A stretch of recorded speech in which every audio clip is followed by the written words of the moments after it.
Justement, pour en parler un peu plus sur ce sommet, nous avons le plaisir d'accueillir au bout du fil Monsieur Alexis Nzeimana. Vous êtes analyste politique et économique. Bienvenue. Merci. Alors, parlons de ce partenariat. Quel est le partenariat, je dirais, dont l'Afrique a besoin en ce moment même? Merci. L'Afrique a besoin en premier lieu d'un partenariat entre ces pays. C'est sur ce partenariat intra-africain que le développement pourra se bâtir. Sans celui-ci, toute tentative sera comme celle que nous parlons de l'IDA. Depuis 1960, cette initiative est de la Banque mondiale visée au développement des pays les plus pauvres de la planète. Mais depuis sa création, seuls 36 pays ont gradué, ont quitté ce groupe de pays les plus pauvres. Mais parmi ces 36 pays, il n'y avait aucun pays, un pays africain que je dirais parmi les graduats. Alors, ce partenariat intra-africain devrait se baser sur la conception et la réalisation de projets communs de développement comme des infrastructures en général, des investissements dans l'industrie, des projets financiers et autres, mais aussi le partenariat avec ces acteurs internationaux. Je dirais que ça doit être un partenariat mutuellement bénéfique surtout pour les pays africains, comme les investissements sur le continent, l'exploitation des ressources naturelles et leur transformation sur le continent. En tout cas, le partenariat avec des agents à l'extérieur de l'Afrique devrait bénéficier de plus de la population africaine et que je dirais que ces agents internationaux qui viennent pour chercher les bénéfices au détriment des pays et de la population africaine.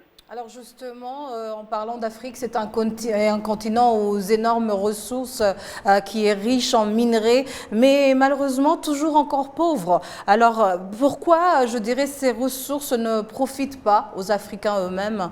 Que faudrait-il faire justement pour changer la donne? Merci. Les ressources sont des atouts potentiels au développement, mais ils ne sont pas directement... ne peuvent pas directement procurer le développement à la population ou au pays, si je peux dire. Les ressources ont besoin des investissements pour les transformer en potentiel, du potentiel au développement réel. Alors, l'exploitation de certaines de ces ressources se font par les multinationaux étrangers et les emmènent en état brut, sans aucune transformation. Et cela est profité par ces multinationaux, bien sûr, et pas aux Africains. D'autre part, certaines ressources indispensables au développement, comme des terres arables, comme des cours d'eau qui peuvent donner de l'électricité et autres, n'intéressent pas ces multinationaux car ils devraient faire des investissements sur place en Afrique. Encore, certains pays font face à une mauvaise gestion du bien public. On ne peut pas le cacher vraiment, de sorte que même les revenus provenant de ces ressources sont mal gérés et ne procurent pas du développement escompté.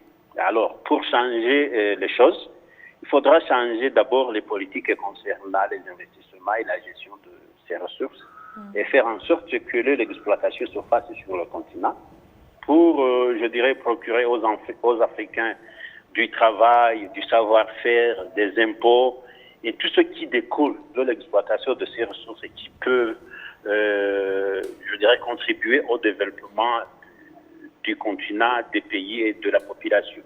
Et en plus, il faudra mener des partenariats entre les Africains, entre les pays, pour pouvoir influencer l'investissement ou investir eux-mêmes dans des domaines dont les étrangers ne sont pas intéressés. Oui. Dans ce sommet de Nairobi, le président des Comores, Azali Assoumani, a aussi soulevé un point, le problème des inégalités qui ne cessent d'augmenter de jour en jour sur le continent. N'est-ce pas aussi une situation qui accentue, je dirais, le sous-développement de l'Afrique? Effectivement.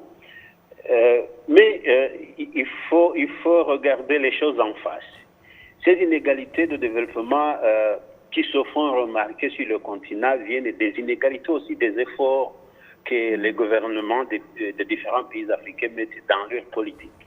Elles viennent aussi de l'attitude de ces gouvernements, de non-gouvernements, je dis les Africains, envers les partenaires comme